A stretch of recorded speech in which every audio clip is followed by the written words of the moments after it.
BJP came to power with the promise of Acche Din for the people of the country as the NDA government completes a decade in office. Here's a look at what the general public feels about the good days and prosperous future promised to them in the last election campaign. The CSDS-Lokniti pre-poll study conducted in April sheds light on the mood of the nation. Nearly half of the respondents agree that their life has indeed become better, 48%.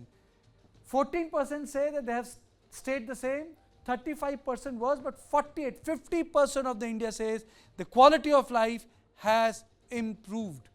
48% says their life has improved, which is 50% of the India says the life has improved. Now, if we are talking about Acche Din, then it means that somehow it has been able to make a difference. Brijesh. Be music. This particular survey must be music Absolutely. to the BJP's ear, because you know that was a theme song. You remember? Yeah, Acche Din was a theme song. Acche Din is what BJP has been trying to hard sell, that in the last 10 years, the situation, the quality of life of Indians and all has increased, has become better several times. And this survey is a reminder. You know, more than it's like 0.5% of the respondents, you know, who were interviewed for this survey have agreed to this. So I think, you know, BJP would be very happy with the outcome of this kind of survey. But if you look at the other part of the survey, 23% says fulfill their need and face some difficulty. 22% says fulfill their needs and they save. Fulfill their needs but they don't save. 12% says not able to fulfill their need and face a lot of difficulty. So this is a complex data. This data is complex, but there's a part of which says that, well, you know, we are okay. But if you look at 23 and 22%, which comes down to 45%, they say the needs have been fulfilled. 22% says they can't save. 23% says they have some difficulty in saving. 36% says it fulfills their need, but they don't save. So, you know, on the economy front, two things are coming. Matthew, how do you discern it as a psephologist? One is the felt economy and another is the economic data. Matthew, can you unmute yourself? Yeah. Can you hear me now? Yes. Yeah. So even when we look at this objectively, the survey is also very clear that inflation has been a cause for concern for a bulk of the voters. And see, the difference between the UPA and the NDA is the UPA faced double-digit food inflation. And Mr. Modi got lucky with crude oil prices going down. But where they have failed comprehensively is on the unemployment front. You know, there is anecdotal evidence of even IIT graduates not being able to get placed. I mean, multiple IITs have come out. I mean, if that is the case, unemployment is a very serious issue which they have not been able to address. And in fact, what this government has been trying to do is they have, you know, trying to confuse and convince the voters. Otherwise, they are not even talking about unemployment, and they are telling the youth of the country they are, you know, confusing the youth of the country with all kinds of other communal issues, rather than you know, the issues that are close to their heart, which is to get a decent job, which especially in the cities, they are not the cities are not generating those kind of jobs, and that is only possible when we have a double-digit growth. We are still having an anemic 7 to 8% growth, which is not enough for a country this size, and you know, we should be galloping far more. So somehow the policies of this government is not geared for that double-digit growth, which can generate those kind of jobs. Sanjit, you know, this makes me come to the question of the economic figures and felt economy. You know, the economy that you feel and economy that you see on paper. Prasanjit. Yes, the economy still remains in the hands of some cronies, you can see that. And you can see the increase in unemployment is primarily because there is no social commitment on the part of crony capitalists. You can also see that the price rise is a work of a nexus, and the nexus is growing, and they are getting connected to the political class.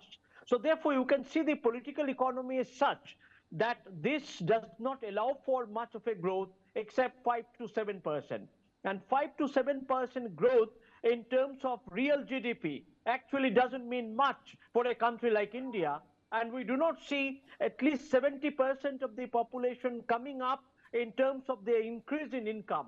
You can see the value of the Indian rupee is constantly falling, and it will fall another 17%. And opposed to US dollar, the exchange rate will be more than 100% loss for the Indian rupee. So you can see the core indicators of India's economy. Look at the industrial production and the slump. Although certain consumer products are selling, but people are getting indebted. The level of debt of the government to RBI has gone from 30,000 crore during UPA regime to 5,00,000 crore during NDA regime. You can look at the foreign debt, that has also gone higher. So the monetary management, the fiscal management, and the multiplier effect or the effect of the development policies on the economy is not significant. It is a strata or a tip of the iceberg that is floating on the water. And this does not make much of a shining situation for those who are at the bottom. Okay. I don't know how much, how should the government be worried about this feeling of economy? You know, this is one part of it. This is the third on point. This is one part of it. So there are two parts of it. 48% feel that, you know, they are better, 14% say they are same. But then there is that issue of savings. A lot of people are not allowed to save. They feel that the life is better, you know, there's a construction, there's a better road, you have fast, you know, that, and I would like to make this clear to our viewers. When we talk about Acche Din, there are two things here. One is your personal saving. It can be Acche Din even if the country is going to bollocks, you know, country is not doing well, because it can be Acche Din for you. But Acche Din in context of infrastructure, roads, transport, redressal mechanism. But then it also tells us that at an individual level, saving has an issue. Arun, your thoughts? Yeah, I was listening to the argument of my previous two speakers. So this reminds me of a very famous book called Confessions of an Economic Hitman. You know, you can manipulate the data and you can interpret the data the way you want to project a picture. World Bank has said that, you know, India is the fastest growing economy, it is 8% plus. See, we are living in a post-COVID world, and most of the economies, they have not even a gigantic economy like China. So they have failed to recover and they are doing pretty badly. Europe is already in recession. US is also facing, you know, huge inflation. So if you look at and then you have things like Russia-Ukraine war, and then Israel-Hamas conflict, and the whole Middle East is tense.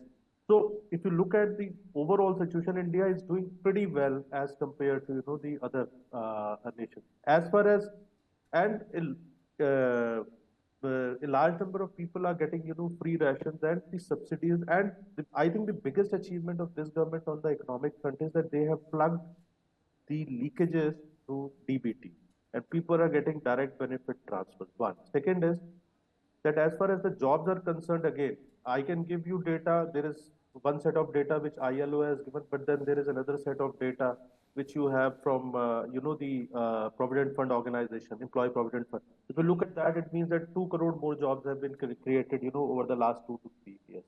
So let's not get into that. But yes, inflation to some extent, but this is a global phenomenon.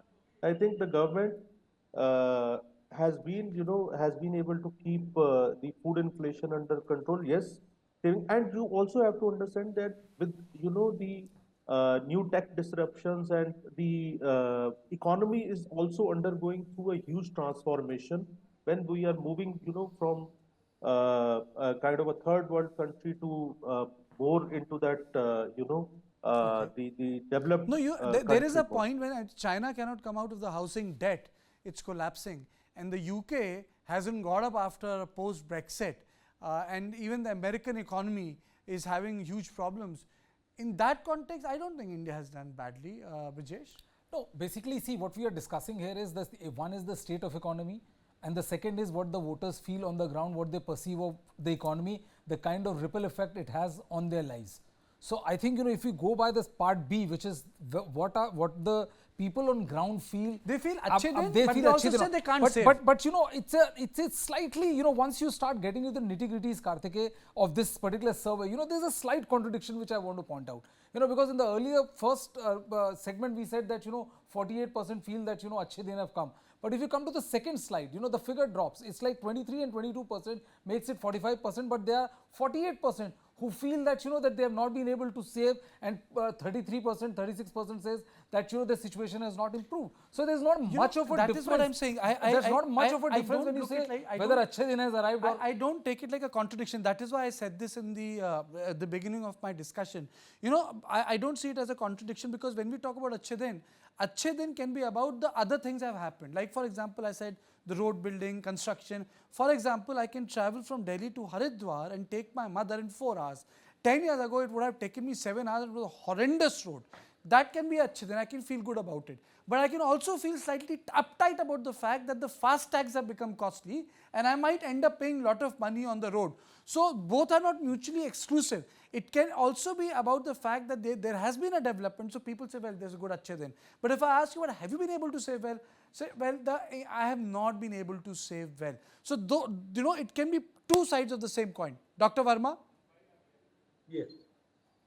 Karthike, it's very interesting data, and this is an all India data, but my research center conducted a study UP specific, and it's very surprising that our finding matches with the satisfaction so far as the economic condition is concerned. We asked whether your economic condition has bettered in the last 10 years. So our data says that 49.2% people are satisfied with their economic condition, and they feel that it has bettered in the last 10 years. But what is very interesting is that we asked another question, that the government has been distributing a lot of Labharti things to you, and are you getting? And you'll be surprised that 55.4% people have said that they are getting the Labharti benefits. And that is why the impact on the economic better condition, in spite of whatever the data is being presented, and as my predecessor speaker very rightly put it, we have to not only consider Indian situation in isolation, but we have to see how holistically, how globally things are, and how we are doing at the moment. And one last point that I want to make on this point is that normally people talk about that employment has not been taken care of. In our survey also, inflation and employment are the concern. But what is very interesting is that the inflation and the But does employment your may be a data, sir, social does your issue, data but also it's tell not us going one to more be thing? electoral. Dr. Verma, does your It's data not also going to tell be us an one thing? electoral Because issue. growth story has to be inclusive. So does it say about, you know, this is CSDS. You are saying that you have also your data. Because growth stories also need to be inclusive. True. Yeah, Correct? the growth stories might be inclusive or not inclusive. That is for the experts to say. But what Brajesh has recently pointed out suddenly, that it is about how the voters on the ground feel about the present situation. They are happy that their economic condition has bettered, and they feel that the Labharti benefits that they are getting. 55% is a very high number of Labhartis. That is a winning number for any political party, I should say. So that is the point that I wanted to make. And on job side, let me just remind you that we are a country, massive country, adding one Afghanistan every year. And the kind of job scenario we are talking about, is there any alternative model with any political party which will say that I will provide jobs to everybody? So what the government at the moment is doing, that encouraging entrepreneurship and motivating people to go upon self-entrepreneurship, that's an alternative model that the government is doing. And any government that will come in the future must be very careful that they should not overemphasize the thing that I will provide jobs, because no government in the future is going to able to provide jobs to all.